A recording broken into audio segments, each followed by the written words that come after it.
that they would have dictated it to. But you know that all the Gospels, the 4 Gospels that we have, none of the Gospels after whom they are named are the actual authors, and this is based on Christian scholars and academia, and they'll tell you this because, like you said, some of these people, they were quite basically they were just simple fishermen. So for them to actually write such works as the Gospels and with the sophisticated Greek that's been used in there, it would be very unlikely for a fisherman to pen such a thing. So if you look at most of the scholars, they'll tell you that these are not the scholars. They were written sometimes. Generally speaking, when you wanted something written down, you would have a scribe who would write it down. Not many people would say, I'm going to get my candle out and my parchment, I'm going to sit down and jot everything that I remember. It would be done over a period of time with people who could write, and they could write in Greek. So they would understand. That so 100%, Okay, you know, for the scribe to write, sometimes you have to dictate to them. So what you're talking about is these scribes who wrote it down, they would have actually changed what John actually said. Because if you look at an academic person, how they speak and how they present themselves, it's quite different to how a fisherman would speak and present themselves. You see what I mean? So it's not just a pure case of where one person dictates and the other writes it down. But in the case of Muhammad sallallahu alaihi wasallam, because he was unlettered, he didn't know how to read and write, and he never claimed that what he's saying is what the Quran is from him. He said the Quran is from Allah. So he was dictated. How did he know what was written down? They would read it back to him, and he had memorized it. But even if they read it back to him, that doesn't necessarily mean that's what they wrote down. I mean, if we want to chase this argument around that unlettered people couldn't verify what they wrote. If it was one person, I understand. That could happen. So you dictate to someone and they would write something other than what you dictated. But if you got like hundreds of people doing the same, then there is very little chance for the same message to be corrupted. We need oral tradition to back up. No, but you think, in terms of oral tradition, you know, even the weakest hadith in Islam, which date even like 200 years after Prophet Muhammad sallallahu alaihi wasallam, even the weakest hadith, they have a chain of narration. We have the chain of narration. We have the actual mouth on the body. So in hadith science, this is what is verified: the chain, the matan, the body, and then within the chain, each person, their biography in the history, which is called ilm al-rijal. So if you look at the veracity with which it has been preserved, I don't think it's comparable to any other faith out there in terms of how the hadiths have been preserved, how the Quran has been preserved. So you do not find, so for example, if I told you to go to any mosque in London today, you will find in most of the masajid, in most of the mosques, you'll find children studying the Quran, and they memorize it from the Quran. So every Ramadan we have the completion of the Quran, in the night prayers, and this happens throughout the world, whether you live in a Arab country or a non-Arab country, so you find it in Muslim countries, you find it like in Britain and other Western countries. This may be something that you wouldn't be aware of. You might be, but most people wouldn't. That within the community of believers, which gave us our sacred scriptures, there was something called episcopal succession. Episcopal succession means the laying on of hands, the transmission of authority through the laying of hands. You'll see it in Isaiah, where the key of David is given, laid on his chest, and you'll see here in the Old Testament, you'll see this is the way that succession was. It was now Joshua, son of Nun, was filled with the spirit of wisdom, because Moses had laid his hands upon him, and the Israelites heeded it. The next one, Moses did as the Lord commanded. He took Joshua and had him stand before Eleazar, the priest, before the whole community. He laid his hands upon him, he commissioned him. And then you've got the New Testament church. Then they laid hands on them that they might receive the Holy Spirit. These men stood before the apostles who prayed and laid their hands upon them. They had ordained, which in Greek means laying hands, elders in every church. So my point is symbolically transferring authority from person A to B. Yeah, not symbolic. This is actually the real authority. So these writings come from in the community of people who were part of the episcopal ordination.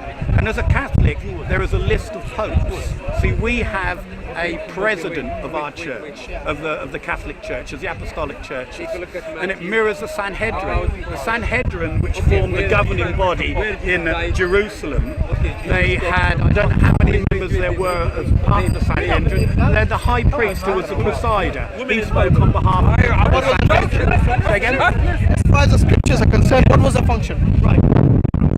Is you have your chain of narration and you can name them. I have a chain of succession, which all of these are part of the Orthodox Apostolic Church. Can you name them? Well, I can name the popes. Okay, let me ask Right, you. yeah. The Old Testament, revealed during the time of Moses. Yes. Between the time Moses was preaching the Torah, from the time Moses was preaching the Torah until the earliest extant manuscript. You know how many years gap there is? 1,000 years. Now you tell me, how will anyone fill that gap of 1,000 years from the time of Moses until the Dead Sea Scrolls, which are discovered like in the 70s or something?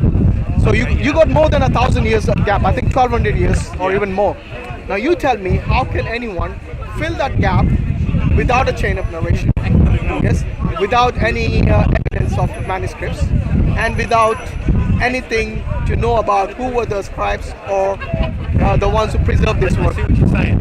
So if we go to the earliest Old Testament, which is the Septuagint. No, it's actually the DSS. Septuagint is the earliest. The earliest copies of the Old Testament are in Greek. They're called the Septuagint. Then you have the Dead Sea Scrolls, which was about dated at least 120, 130 years after the date of the Septuagint. So we can say before Muhammad, there were the word extant copies of the Old Testament 900 years before my date. Okay. I'm talking about just Moses, the time between Moses and the earliest extant manuscript. You got even with the Septuagint, you still have more than 1,000 years. I think I understand your question now. Yes. It's a fairly mundane answer. It's the difference between papyrus and parchment. One or the other. It's parchment is the thing which the Dead Sea Scrolls was written on. Okay, and they last so much longer than papyrus, which would have been the material they would have written. Given the paper technology, if that's the right word, for you to have had copies of the Torah that go right back to there. They couldn't have happened. They wouldn't have. No, lasted. but you see, it's a bit like the stones in the book. But this is something that is not what I'm saying. Look, I'm not talking about how it can be preserved or why it wasn't preserved. Sure. The point still remains. Without the extant evidence, how will you link it back to Moses? Can I use a Quranic verse? You can use a Quranic verse. And we sent following in their footsteps Jesus, the son of Mary, confirming that which had come before in the Torah. So Jesus, let's just follow this, let's break this down. At the time of Jesus, he is confirming what came before him in the Torah. And how did Jesus get the knowledge? Okay, which Torah is he talking about? The one in existence or one that you would claim came through the mists of time that was lost? The Torah that Jesus was taught, Confirming. because Allah says in the Quran he was given the knowledge of both the Torah and the Injil. Sure. And this was given to him since he was born, from the time he was born. Yeah. So it is not like he acquired it through the Jews or through some manuscripts. So you're saying it wouldn't have been a paper? It's something that is miraculous in the case of Jesus. How come Waraka Because had an Arabic version of it then? No, we're coming to that. Let's stick to one at a time. You talked about Jesus. I'm telling you about Jesus. Sure. So Jesus was given this knowledge miraculously. In terms of how he got it, that is given to him directly by God himself. So when Allah gives this knowledge to Jesus in his cradle, from that time onwards, because he says, I'm the messenger. Yes? No, the other prophets, they claim messengerhood and the prophethood at a much later date when they were like 30 or 40 years old. Sure. Jesus, on the other hand, not only was born miraculously, but his knowledge was given to him miraculously. And this is... Give it to charity. I don't know. I wish it was mine, but I can't claim it.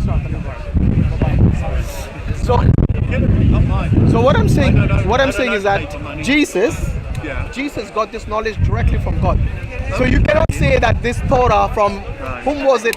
It is from God himself, who gave it directly to Jesus. So what you're saying then, Hashim, is that the Torah that would have been around at the time of Moses, which is how many years did you say prior to the... I think between Jesus and Moses, you got about 1,400 years, 1,300 years. So what you're saying is you don't think that whatever appeared in the Septuagint would be anything like the original Torah, or there's no way of proving it? There can be remnants. Effectively. There can be remnants of the Torah. So why Listen would- to Colin. Yeah, go on, no, please. So what do you find in the Torah today? So the Torah that we have today Yeah. and the New Testament that we have today, Yeah. the remnants of the truth of the Torah and the Injil, yes, remnants. remnants, yeah. And how we identify this is based on the Quran and Hadith. So if what is mentioned, for example, Deuteronomy 6:4, Yeah. yes, we say, "Hear, Israel, your Lord God is one." Yeah. We do not find any fault with that, because to claim and to proclaim that God is one Yeah. is something which fits within the Abrahamic faith. So we have no issues with that. Yeah. Yes. So in fact, Islam would say that it got it from the foundation, and as it's part, we're all people of the book. You would say yes. Some of the truth still remains in there, and that's the reason Allah says in the Quran the mention of Muhammad is both in the Torah and in the Injil. So if the Torah and Injil were corrupted, then why would Allah point to these books? I can see how you can make The that reason case, but Allah I'm points, because puzzled, there are some Hashim. truth still in Yeah, there. I'm puzzled by these few verses. They who follow the messenger, the prophet who cannot read or write, who they will find described in the Torah, yeah, and the gospel. This is the punchline with them. Say again, sorry. The punchline is, whom they will find described in the Torah and the gospel which are with them. He's talking about the present tense, so you actually have them. That's what I just told you. But you're saying- Colin, I told you there are remnants of truth in there now. But are these the remnant, when he's talking about they who follow the message of the prophet who cannot read or write, and they will find described in the Torah and the gospel which are with them, are you saying that Torah and the gospel were accepted as corrupt Those by the Muslims? Allah is not saying the whole Torah and the whole Injil. Okay, Christian Allah is man. mentioning about the reference to Prophet Muhammad in their books, which is still to this day present in there. So it's not the whole Torah and the whole Yeah, Injil, yeah, which yeah. way is corrupted. Neither do we say the whole Torah and Injil is preserved to this day. Okay, but where does it say anywhere that the whole, because this is such a massive claim to say that the books I'm required to believe in, which are the Torah and the Injil, are so corrupt that there is no profit in reading them whatsoever. Who said it's so corrupt? I think that's the claim you just made. No, I didn't make the claim. I said these books have Yeah. remnants of truth in them.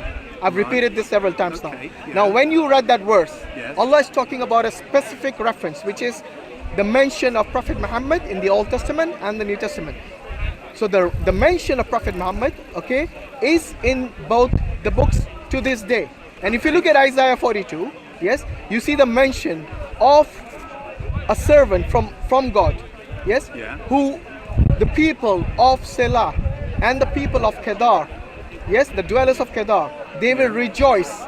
And these both places, the people where the children of Kedar reside, Yeah. is in Saudi Arabia, and Selah is basically a mountain which is like very close to the Masjid al-Haram in Medina. So that would be an The Prophet's example mosque. of the verses that are uncorrupt, that are within Yes, this corrupt yes, body. exactly, Okay, exactly. I see what you're saying. But I'm still trying to reconcile what you've just said to mean that the Torah and the Injil have been identified as, apart from having a few shreds, it's almost gone the opposite. Instead of just having some corruption, it's totally corrupt, but with some shreds of light in it, seems to be the proposition that you've just made. Yeah, I didn't- Unless you I could didn't show use me the- lots and yeah. lots more. I didn't Because- use the word shreds. Sure, I know. So what I'm saying is that Okay. the best way to identify which is corrupt, which is actually the true Torah and the Injil, Yeah. the remnants of that, Yeah. is if the message agrees with the Quran and the Hadith, then Because yes, it's the criteria. that message then is Yeah. which is still the truth,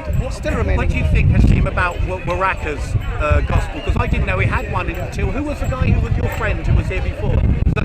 What's his name? We had a good Oh, conversation. Zakir, yes, yes. Yeah, yeah. Zakir Hussain. When he said, and we both kind of smiled, where he said, you know, the Torah and the Injil have enough to bring you to Muhammad. He said, you know, there is enough truth still within the Torah and the Injil. And then he mentioned that Waraka had, and I thought, I think about 6 months ago, I kind of made the claim that he couldn't have had them because they were being. But then, what do you think of this? This is Sahih Bukhari. It says. Sorry, Colin, can I- No, this is really, Okay, come straight back. It's talking about Waraka. I'll be very, very brief on this. It said Waraka, who was a Christian convert. Waraka. Yeah, Waraka. I'll say it again. I want to get Waraka. Waraka. Waraka. Waraka. No need to say Ra. All right. Just I won't- Waraka. Okay. I'm not going to say it now, Waraka, right? Who was a Christian convert and used to read the gospel in Arabic. Now this is saying there was a Arabic gospel that Waraka had that used to read, and not only that, it also says during the pre-Islamic period, Waraka became a Christian, used to write the writing with Hebrew letters. He would write the gospel in Hebrew as much as Allah wished him to. And there's only one more verse here, and it also says Waraka became a Christian and used to write the Arabic writing and used to write the Gospels in Arabic. So the Gospels that Waraka was writing, were they corrupt or uncorrupt? Look, what Waraka was writing Yeah. is based on what he got from the other Jewish people. So he was a scribe. All he was doing is copying and pasting it. If you look in modern language today, yeah, that's all he was doing. As far as whether it was the truth, whether it was corrupt, that is something else. You see what I mean? So what you're saying is, Now- what Waraka was doing was writing from this corrupt Torah the true parts and writing them down, extracting from them. Waraka was not a Muslim. Okay? No. So he wouldn't necessarily abide by the same rules that the Muslims would. So as Muslims, we would look it through the lens and the prism of the Quran and Sunnah, unlike Waraka. Yeah. That's the difference between Muslims and people who are not Muslims, even at that time. Okay. Yes. Okay, Yes. so going back to the first question which I asked you, Yeah. how will you, as a Christian who believes in the sanctity and the truth within the Torah, which you have in your hands today, how will you verify what Moses said exactly after more than 1,000 years without any sources to back up the truth and verify it? As far as is humanly possible to verify, and using the earliest as the truest being the route that I'm going to take, the proposition for you would be, can you show me a better method than the earliest? So you've just said that there's no way of confirming that my 900-year pre-Islamic Torah is actually the Torah that is being referred to even in this. Yeah, but can you Colin- see there's a Colin- dichotomy in what you just said? No. Without this, and without you showing me any, this is your only source. There is no other got the Islamic Quran. source. But you. We got the Quran, we don't need that. But you've also got the Torah and the Injil. No, but we don't need the Torah and Injil. Colin, you need to understand. You see, the Quran is called the criterion, yes? And it is something which supersedes everything that came before it. Okay. Yes? Yeah. Al-Furqan, the Quran is something which is called Al-Muhaymin, yes? Yeah. Al-Muhaymin, which means it basically supersedes everything that came before it.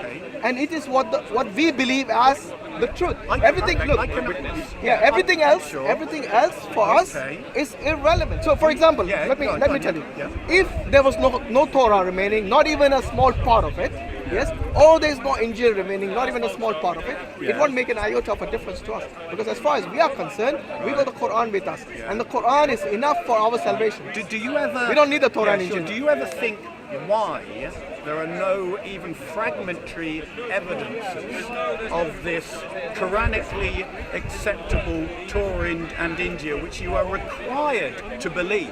No, Why no, are we are there not not? See this. Can I just read this one? It No, says- but and I'm hold on, reading this- Colin. With all due Colin, respect, honestly, I've yeah. asked you this several times now, Yeah, and yeah. you always project the question back to me. So once again, I'm right, asking you. I'm gonna hold on to what you're saying, go on. Without using the Quran, without using anything else, how will you verify the message that Moses gave you, Yes. that you find in I your thought- Old Testament today? I thought I is- actually had started to reply to that. It's because the How will you copy- verify it? Sure. As far as is humanly ascertainable, all the archaeological evidence and the confirmation of the two communities, the Christians and the Jews, all confirm what I've got in my possession are the earliest. What do you mean by archaeological? So have you got any archaeological evidence? Do you know of any Jews? Do you know any Jews who reject the Tanakh? Colin, I'm asking you. I'm not asking the Jews. I'm asking you. Right. Because you believe in the Old Testament from God. It's from God. Is that right? I believe that the Old Testament is inspired by God and was Good. accepted by Okay. the Jews whom we claim. You mentioned descent from. archaeological evidence. Can you Yes. give me one archaeological evidence that Moses even existed? One archaeological evidence. Yes. Well, you know, I can show you the. Not that I don't believe Moses exists. Of course, as a Muslim, I believe Moses exists. But because you mentioned that to be your main criteria for verification, You know, that's a I would real- ask you, that is a good how point. would you verify that Moses even existed from archaeological evidence? It's a very, very good point. Now, in the Torah, what we have, the Torah are the first 5 books. Some people use the word Torah interchangeably to mean the whole of the Old Testament, but the Torah isn't. It's the first 5 books. No, actually, the Jews use a loose definition and a more specific it was definition. disputed, but generally speaking, like in this Tanakh, it says Torah on the first 5 books. First 5 books, that's fine. We can stick to that. Hashim No has just said, what evidences have you got concerning Moses Verify. outside of this? Okay. Archaeological evidence. Right. Just bear with me one moment. Right, see this? This is a picture of the Temple of Solomon. Okay? You'll find within the first 5 books of the Torah enmeshed, meaning they're not isolated verses you can pull out. Within the first 5 books, going from Genesis through to Deuteronomy, the whole history of the people is enmeshed in God's presence with them in temple worship. So let's just examine the Temple of Solomon. I take it you agree there was such a thing as the Temple of No, Solomon? but that diagram you got there, that was a recent picture. It's not something that you find. You cannot go to Israel and find the Temple of Solomon and take a picture of it. You know what I mean? This is based on the archaeological foundations that they found in Jerusalem, but also taken from the descriptions within the Torah. And here we have, look, this is a little bit more. You can actually see where the Holy of Holies was. Okay, now I'm glad we've kind of developed here because I still want to know. I will. Yeah, Moses the Jews, existed. no, the Jews. So we know the temple existed. Let's say the temple existed. Temple. How do we know Moses existed? If the temple existed, how do you know Moses existed? Because many people built temples then, back then. You will find Yeah. that in the Torah, the connection between Moses and God and the Jewish people from their captivity through to their release from captivity, through their journey in the wilderness, to the tabernacle which went with them, which was the tent of meeting where God dwelt, right through to the foundations of the temple, which was the house of God. And I've got every piece of evidence I need to... I still can't connect that with Moses. Okay. How will you connect the dots to Moses? Okay, here we go. Right. Jews, when they pray in which direction? They pray towards the east. Okay. When they're outside of the land of Israel, they pray towards Israel. When they're in Jerusalem, when they're in Israel, they pray towards Jerusalem. When they're in Jerusalem, towards the temple. When they're in the temple, towards the Holy of Holies. Okay, this is an undisputed fact. This is the reason they do that. And why do they point towards the Holy of Holies? Because it was the dwelling place of God. Still no Moses.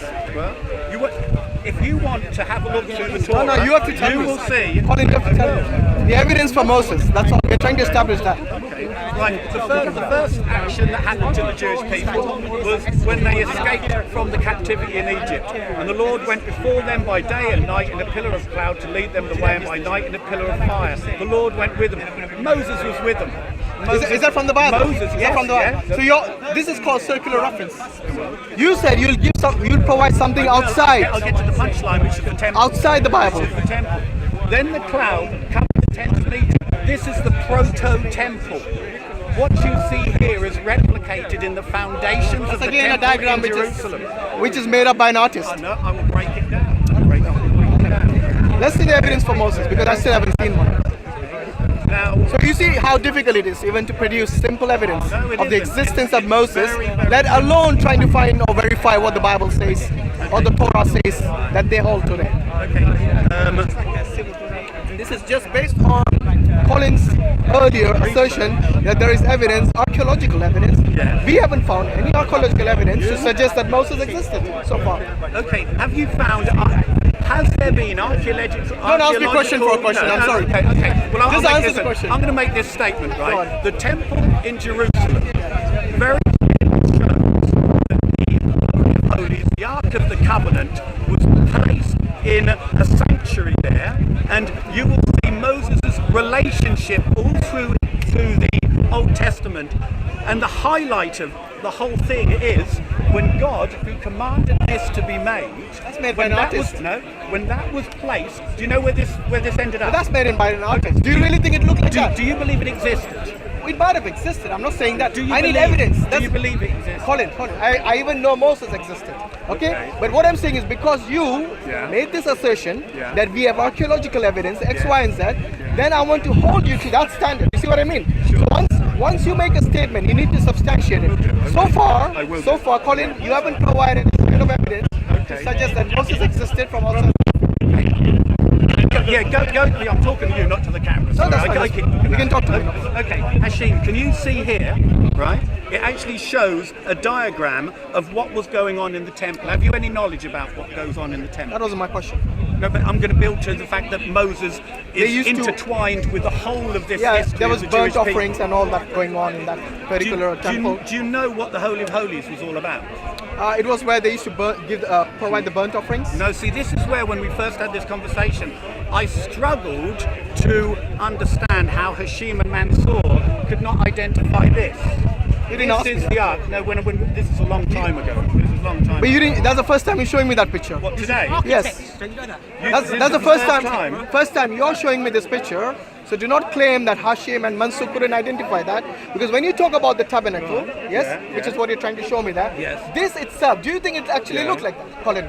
Yes, How would you know that? because it's described in That is here. that is made by an artist. If you want to, You don't have the artifact to provide evidence that it looked like that. Here's one. Look, Exactly, And yes. let them make me a sanctuary that I may dwell among them. The pattern, hang on, the pattern of the tabernacle and the pattern of its furnishings are supplied by God in the Torah, which you are required to The believe. pattern. The He pattern. designed it. Okay, when you God say wait, designed it. when you say the pattern, Yes. okay, which verse mentions the pattern that the design look exactly like that? Let's see now from the Bible. Go on.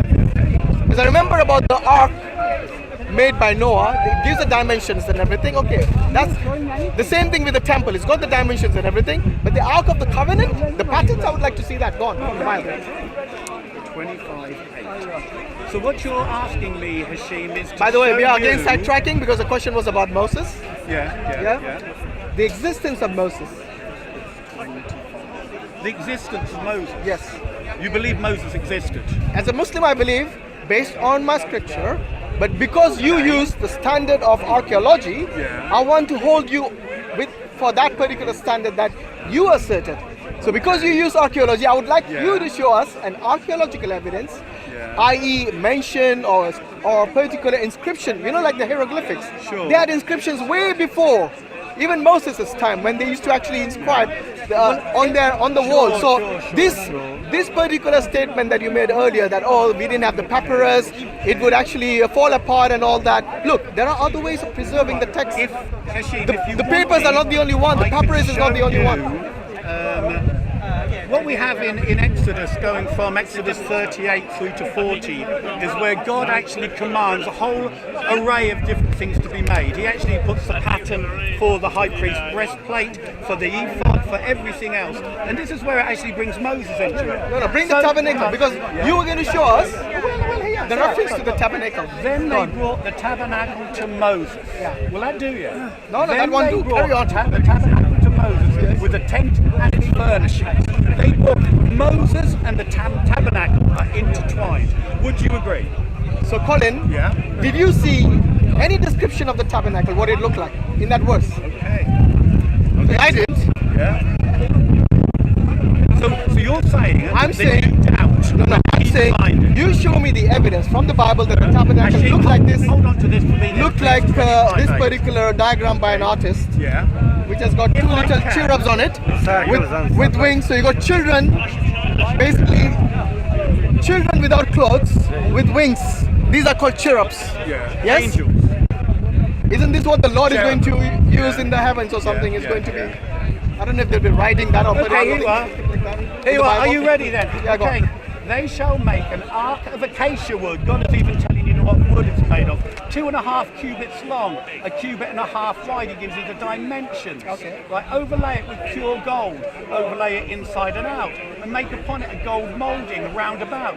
Cast 4 gold rings on it for the poles to go to. God has really given you a lot. Remember, Hang on, no- Hashim, there's can no I 4 carry wings on? here. Hang on. make poles of acacia and overlay them with gold. Then insert the poles into the rings and the side walls of the ark for carrying it. Look, you can see That's the fine, ring, yeah, right, for carrying the ark. The poles shall remain and the rings of the ark shall not be removed. You shall make a cover of pure gold, 2.5 cubits long and 1.5 cubits wide. Make 2 cherubim of gold. Make them of hammered work at the ends of the 2 covers. Make 1 cherub at one end, and the other cherub at the other, and at one piece of cover you shall make a cherubim at 2 ends. This is very important. Do you know why the cherubim are there? Because you'll find out. The cherubim shall have their wings spread out above, shielding the cover with their wings.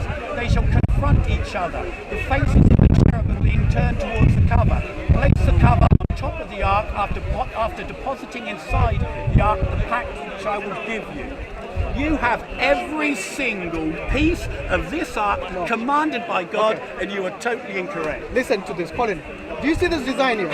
No, listen. You aren't going to say what about this? Yes, everything. Because what you're saying is that if it looked exactly like that, then it should have every single detail. For example, this big circle, this looks like some sort of a symbol. I don't know exactly what it is, but no mention of that here.